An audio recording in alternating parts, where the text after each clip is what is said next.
Let's bring in LaDainian Tomlinson, who joins us on the program. LT, how you been, buddy? Pretty good, Dan. How's it going? Oh, good. You bothered by Johnny Manziel?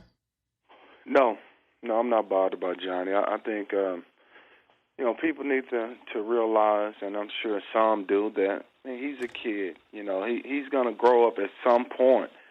But right now, he's having fun. He's doing what he does. He's fitting into the guys that he has in his locker room and the college atmosphere. That's what Johnny is doing. And we're overblowing it. Well, if you make those gestures and you point to the scoreboard and you're doing the show me the money and act like you're signing an autograph, you don't have any problem with that if you're an opponent or a teammate. Well, I'll tell you this.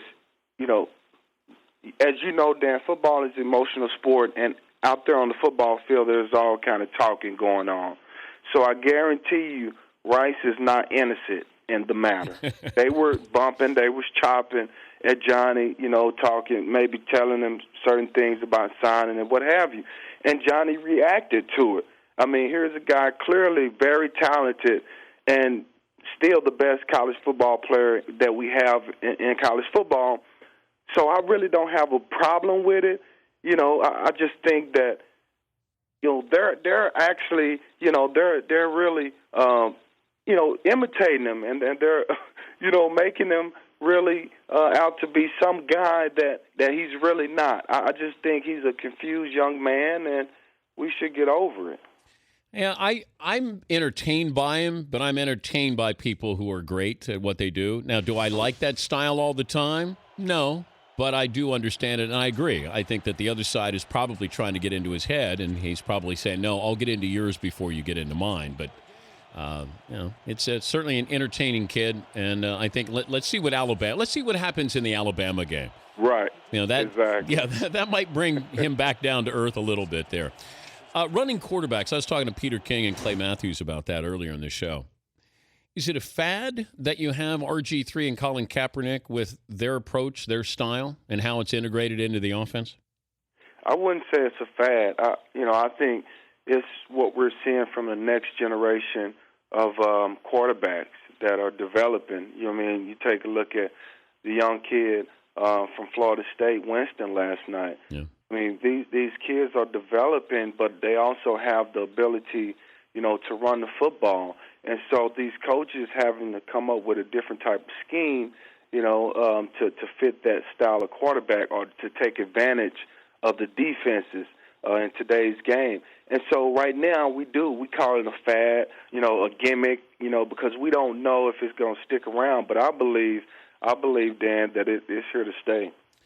Yeah, it depends on what the defense does to counteract that. I keep mentioning this, that I thought the Ravens came up with the game plan for Colin Kaepernick in the Super Bowl, that they'd pop him every time that he was sort of going to do that read option. Terrell Suggs popped him, and that'll change your style a little bit there, if not consciously, subconsciously. Absolutely, and that's what teams will start doing now. You talk to a lot of former defensive players, and they talk about it. They say, well, people are going to start hitting those quarterbacks and see if the offensive coordinators want to continue to run those type of plays where they know that their quarterback going to be hit on plays that he gives the ball off. He's still going to get hit. So I don't know, if teams are really ready to put their quarterback at that type of, put them in jeopardy that way. Tonight on the NFL Network, Total Access, it's 8 Eastern, you have A Football Life with LaDainian Tomlinson. Profile of him, sit-down interviews with his mother, wife, Phillip Rivers, Drew Brees, A Football Life, coming up tonight. I only read some of the things from this, LT, and you can help me with it, but what I found fascinating is that we're sort of forced to go back and look at your family tree, your ancestry, and you went back and found slavery and the role it played in your life or your great grandparents' life. Am I characterizing it correctly there? Yeah, absolutely, Dan. And I'll tell you like this: as a kid, when you grow up, and I grew up in pretty much a small country town, what we call Marlin, Chilton area. What on the show it says Tomlinson Hill. Well, that's where my grandparents lived, and my father, obviously it took us there a lot, and we ran around, fed pigs and what have you. And then, as a kid, it's just a place where your grandparents are. You run around, your family members are there on dirt roads, going up and down the stores and whatnot. So you don't know as a kid.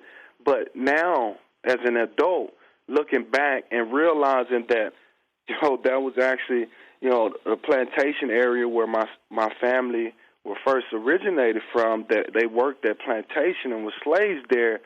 It's a different emotion now of going back and realizing back then, what I didn't know, So it is. It's emotional and it's intriguing at the same time.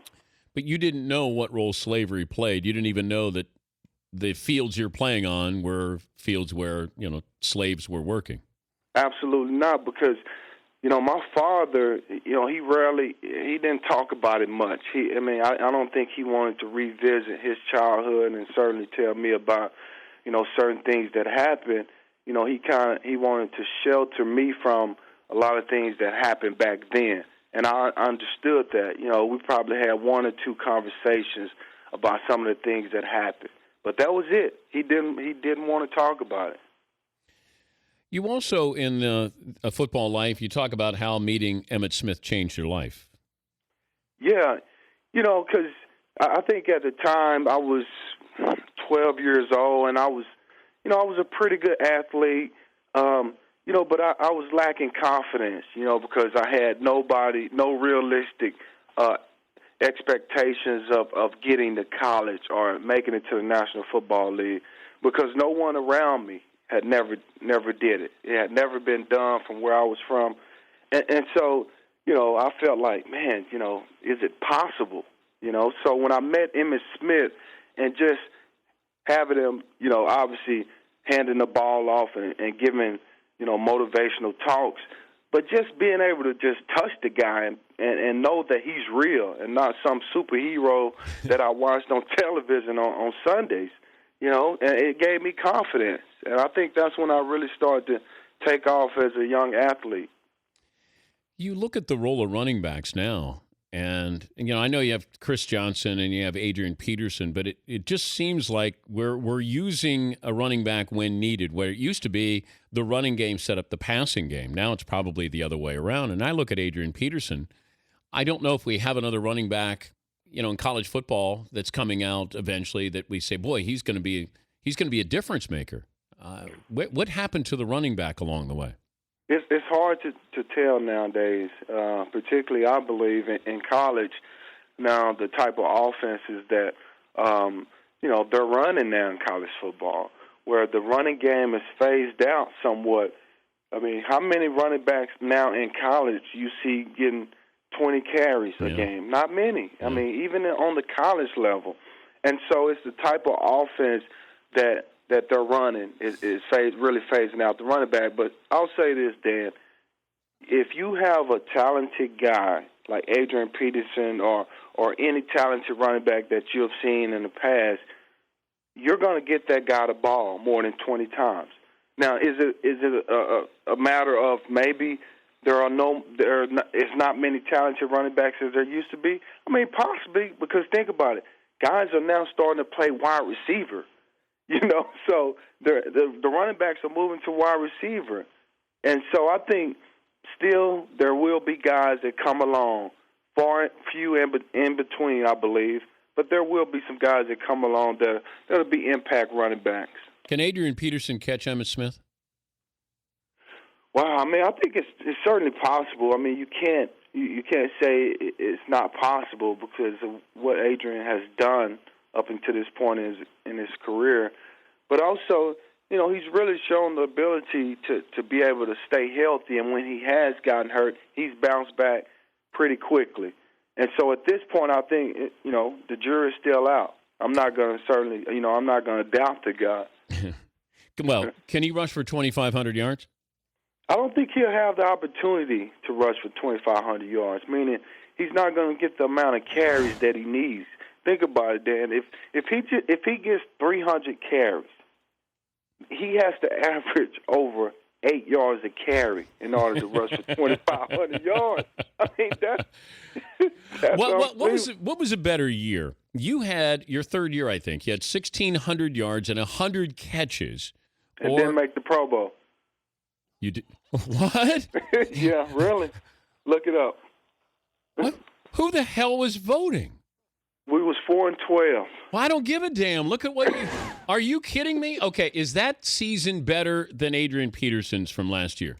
1,600 yards and 100 catches, or 2,000.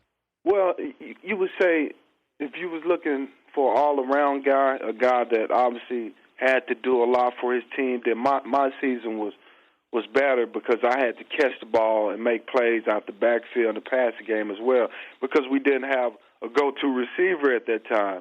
Antonio Gates was just a young puppy, So with Adrian, I mean, he needed to run the football, So it's hard to say, but I think I'll go with mine, the all-around season. There you go. Well, you didn't make the Pro Bowl, so we should at least give you that. Jamal Lewis, Priest Holmes, and Clinton Portis made the Pro Bowl. Right. That year.